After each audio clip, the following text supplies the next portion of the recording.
Britain entered 1940 with inadequate infantry anti-tank capability. German armoured units had overrun France with disturbing speed. British planners anticipated similar armoured thrusts against home territory. Conventional field artillery could not cover every possible approach. Existing infantry weapons were ineffective against modern German armour. The boys' anti-tank rifles showed marginal performance against newer tanks. Molotov cocktails depended heavily on proximity and favourable conditions. Engineers were tasked to create close-range emergency anti-tank devices. The requirement emerged from a state of invasion panic. Factories were dispersed, raw materials constrained, time extremely limited. Design briefs prioritised speed of production over ergonomic refinement. That any concept considered plausible received rapid exploratory assessment. Among these concepts appeared the No. 74 ST grenade. The designation indicated a specialised anti-tank hand grenade. The underlying idea depended on shaped explosive contact and adhesion. The objective was simple, the implementation hazardous and complex. Designers proposed delivering a high explosive charge by adhesion. Instead of penetrating armour kinetically, explosive would cling directly. Nitroglycerin was selected as the primary energetic component. The substance offered high detonation velocity and brisance. Traditional liquid nitroglycerin, however, presented unacceptable handling hazards. Chemists therefore pursued a gelled nitroglycerin composition for stability. Inert gelling agents converted the liquid into a thick paste. This paste could be poured, emitted, and retained within containers. The container chosen for the explosive charge was glass. A spherical glass envelope provided uniform wall thickness distribution. The forms simplified stress prediction under internal explosive loading. Glass manufacturing infrastructure already existed within British industry. Glass also avoided competition with strategic metals and alloys. Each sphere formed the core of the sticky bomb. Average diameter was roughly that of a large grapefruit. Wall thickness balanced fragility for shattering with robustness for transport. The explosive fill occupied most internal spherical volume. A central detonator well was incorporated for the fuse. Gelled nitroglycerin was loaded under controlled temperature conditions. Operators wore protective gear to reduce occupational exposure risk. The fill temperatures were carefully maintained and below decomposition thresholds. After filling, glass spheres were sealed with appropriate stoppers. Each sealed sphere then proceeded to the adhesive coating stage. At this stage, the design moved from risky to precarious. The adhesive layer distinguished the number.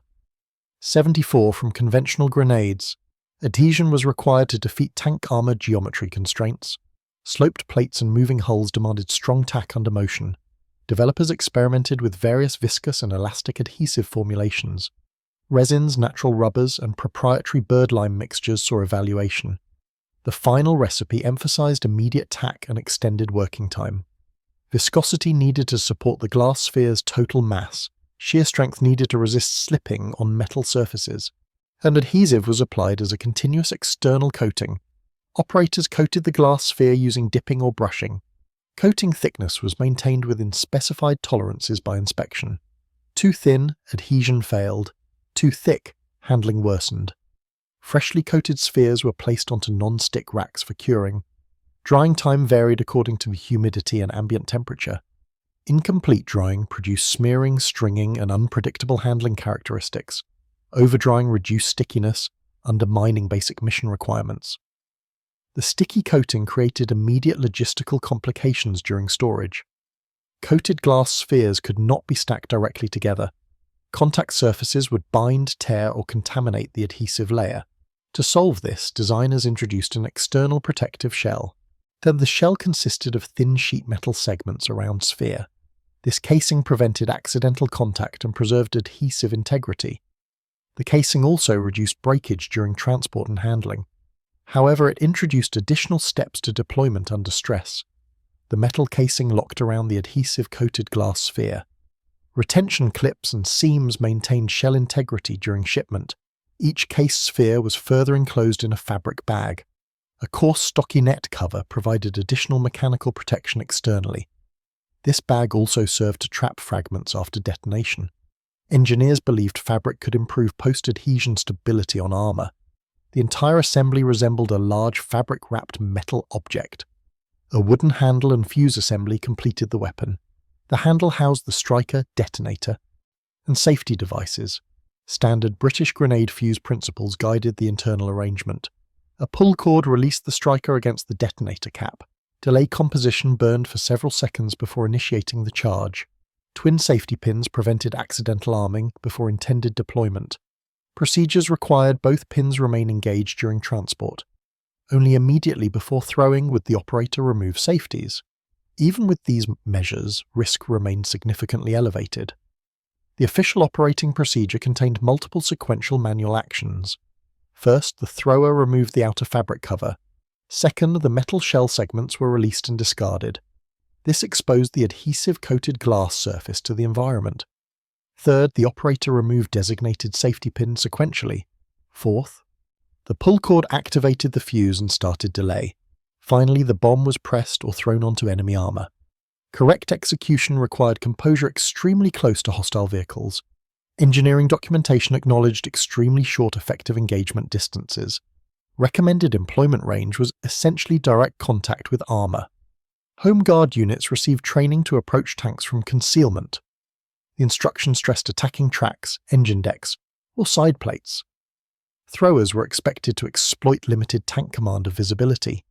Urban rubble, hedgerows, and roadside embankments offered partial cover. Despite theoretical tactics, field conditions rarely matched training diagrams. Noise, confusion, and tank machine gun fire complicated deliberate approach. The adhesive coating behaved inconsistently across real-world environmental conditions. Tests showed markedly reduced adhesion on dusty or muddy surfaces. Tank exteriors frequently carried dust, oil, and road grime. These contaminants interfered with proper bonding of the sticky layer. Cold weather stiffened the adhesive, reducing initial tack performance. High temperatures increased flow, encouraging slippage under gravitational load. Rain produced water films that further degraded adhesion reliability. The weapon's core principle depended on uncontrollable field variables. Internal memoranda recorded frequent handling incidents during early distribution. Improperly secured safety pins occasionally worked loose under movement. Rough transport sometimes cracked glass spheres inside protective casings. Hairline fractures threatened a premature leakage of nitroglycerin-based explosive. Inspection teams were instructed to reject any suspect units immediately.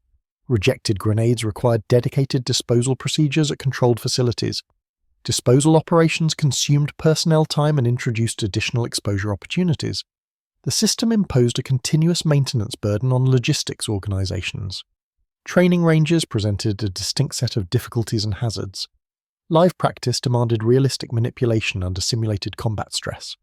However, explosive-filled glass devices posed obvious danger to trainees. Commanders balanced fidelity of instruction against acceptable casualty thresholds.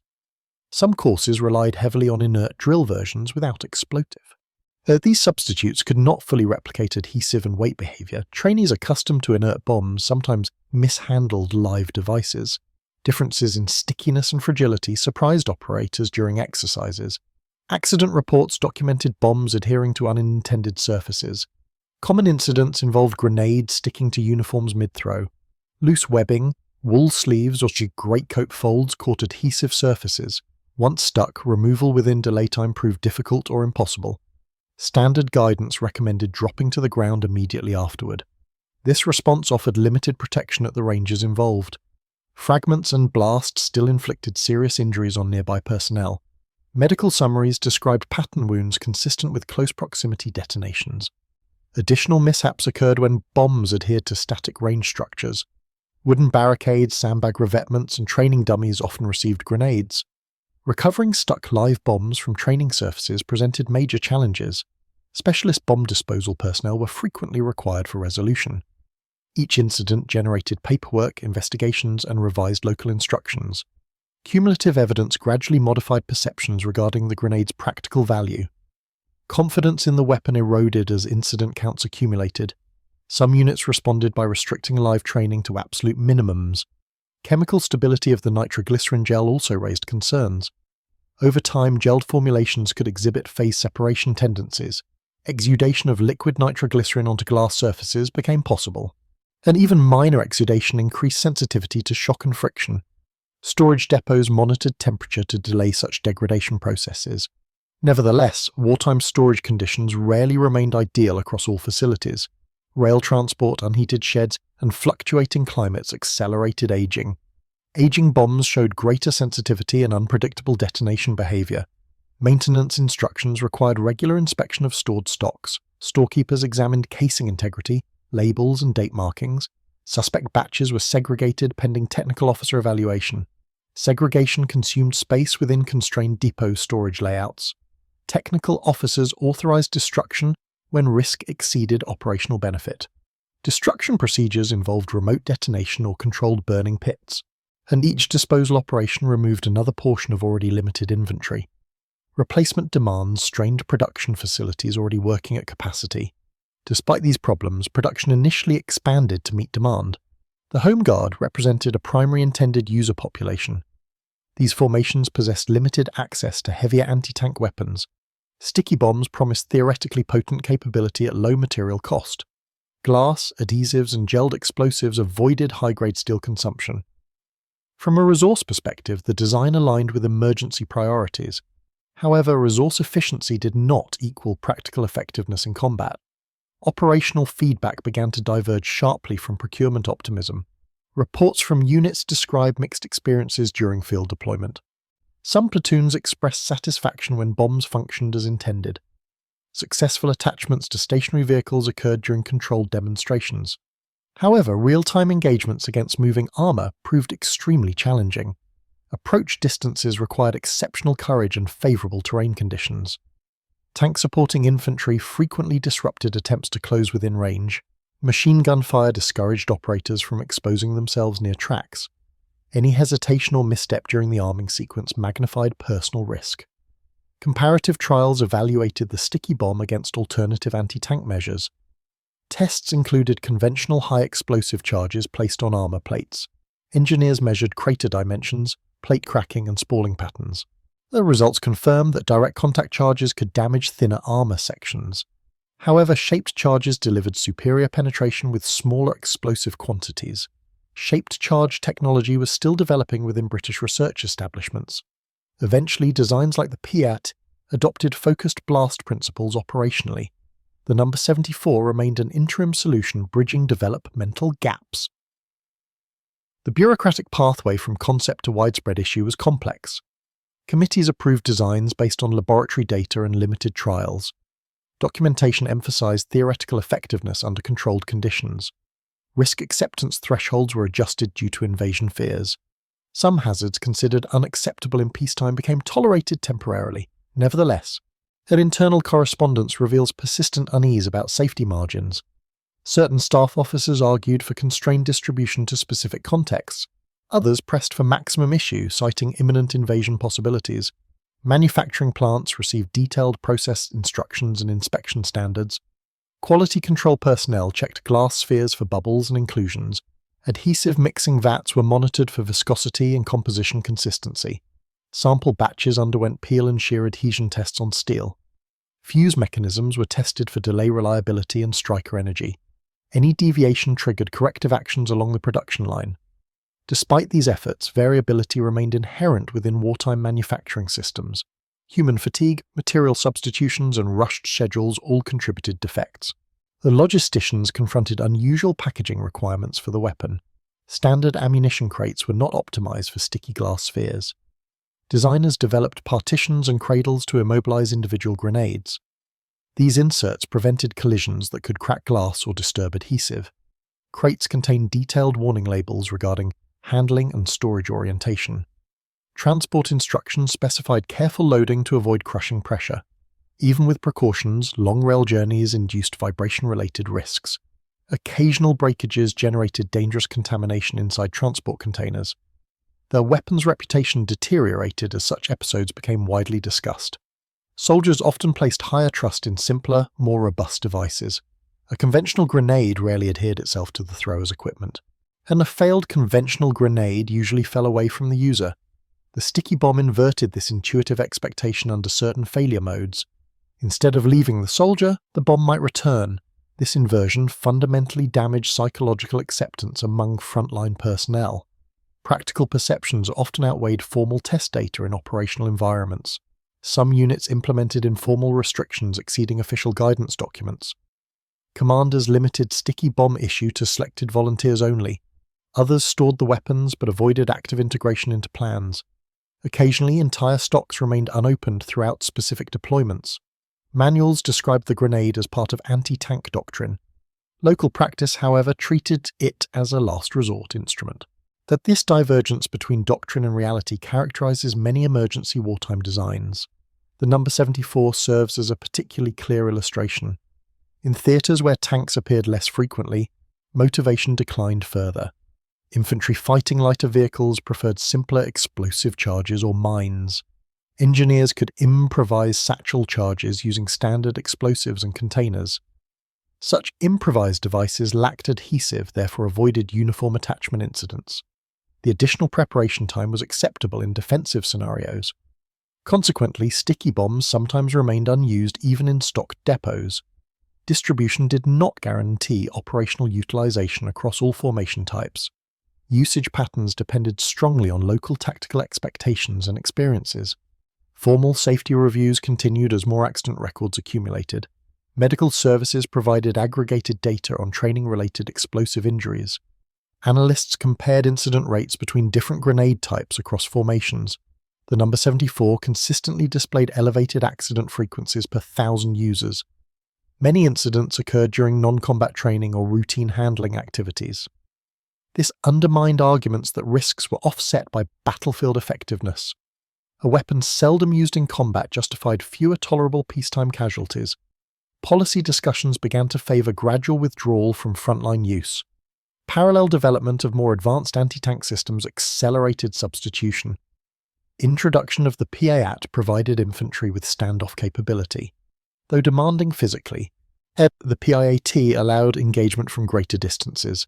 It used shape-to-charge warheads, requiring no adhesive contact surfaces. Armour penetration performance compared favourably with contemporary sticky devices. As PAAT stocks increased, reliance on the number 74 diminished.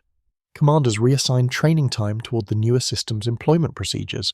The sticky bomb now looked increasingly obsolete within operational planning circles. Official documents rarely used the term blacklist regarding weaponry. However, distribution curves and issue tables reveal practical downgrading behavior.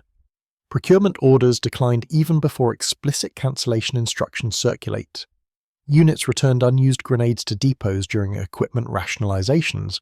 Returned stores often moved directly into controlled disposal pipelines. The technical branches recorded these flows but avoided expressive evaluative language. The administrative record nonetheless indicates functional marginalization of the design. The grenade continued to exist mostly on paper and in stores. Some instances of operational use did occur across wartime campaigns. Certain small unit actions reported tanks disabled by attached sticky bombs.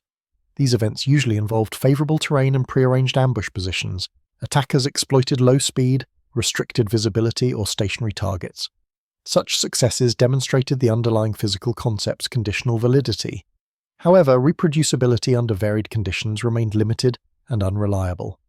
Commanders could not base doctrine on rare, highly constrained examples, therefore. Isolated successes did not counterbalance the systematic hazard profile. From an engineering perspective, the weapon reflected constrained optimization. Designers operated under urgency, material shortage, and incomplete data. They accepted glass despite its vulnerability to shock and thermal variation.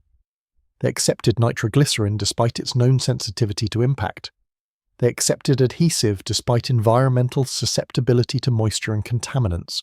The result integrated several marginal components into a single system. Overall system reliability rarely exceeds its weakest interacting elements. Here, multiple elements simultaneously approach the reliability threshold. The sticky bomb's life cycle illustrates interactions between science and bureaucracy. The chemists focused on gel stability and explosive performance characteristics. Material specialists examined adhesive polymer chains and tack retention properties. Mechanical engineers addressed casing, handle, and fuse integration constraints. Ordnance officers translated technical output into specifications and procurement contracts. Training branches produced manuals, diagrams, and standard operating procedures. Medical units recorded injury data feeding back into risk assessments. Decision-making emerged from this distributed network of specialized organizations. As the war progressed, priority shifted from emergency improvisation towards standardization. Complex temperamental devices competed poorly against robust, simplified alternatives. Industrial capacity improvements allowed more sophisticated anti-tank options nationwide. There were standardized weapons, simplified logistics, instruction, and frontline integration process. Under such conditions, idiosyncratic designs rarely survived long-term evaluation. The No. 74's continued presence increasingly contradicted modernization objectives. Eventual phase-out aligned with broader rationalization of the ordnance inventory. Documentation gradually ceased referencing the grenade in new doctrinal materials. Post-war analysis treated the sticky bomb as a curiosity. Military historians examined it as an example of desperation innovation. Technical reviewers concentrated on measurable parameters rather than anecdotal impressions. They assessed explosive yield, adhesion strength, and handling accident statistics. Their evaluations recognized both ingenuity and substantial residual hazard. And many argued that better alternatives would eventually have emerged regardless. Nevertheless, they acknowledged the design addressed an immediate perceived gap. In that sense, it fulfilled its original conceptual assignment. Today, surviving examples are mostly inert training or museum specimens. Explosive-filled originals were systematically destroyed under safety regulations. Curators emphasize manufacturing details when presenting the artifact to visitors. Exhibits highlight glass thickness, adhesive residue, and handle construction. Technical labels explain the gelled nitroglycerin concept using neutral terminology. Interpretive texts often quote contemporary manuals rather than personal anecdotes. This approach reinforces the procedural and bureaucratic nature of the story. The weapon becomes a document of process rather than battlefield heroism. The No. 74 ST grenade remains a controlled case study opportunity. Researchers can analyze how risk tolerance changed during strategic crises.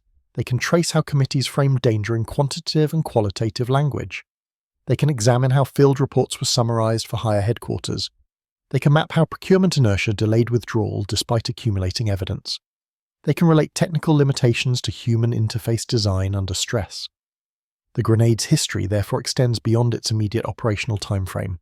It informs continuing debates about acceptable risk in weapons development.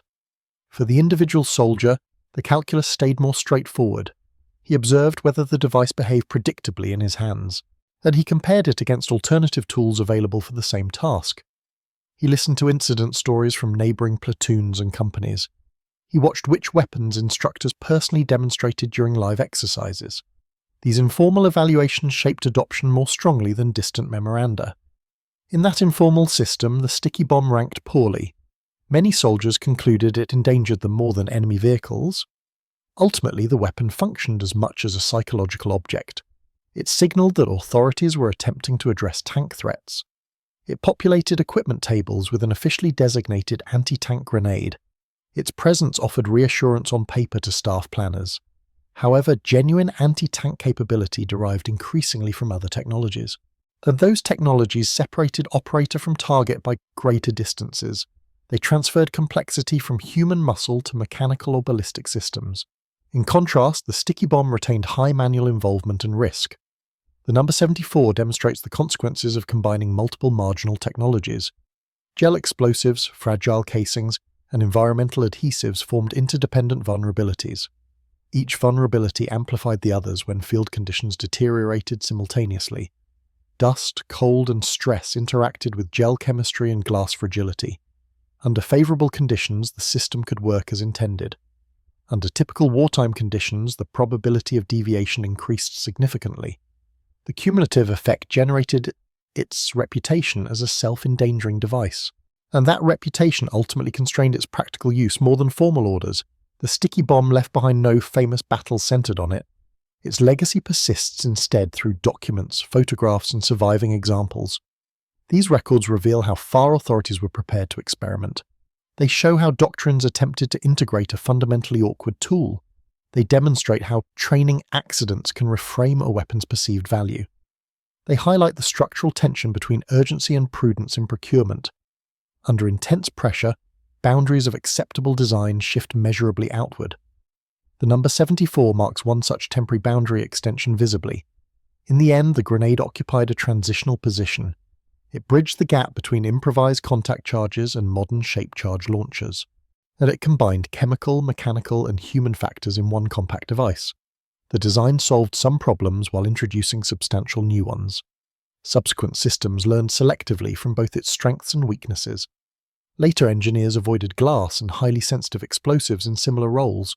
They retained the insight that direct contact magnified blast effectiveness.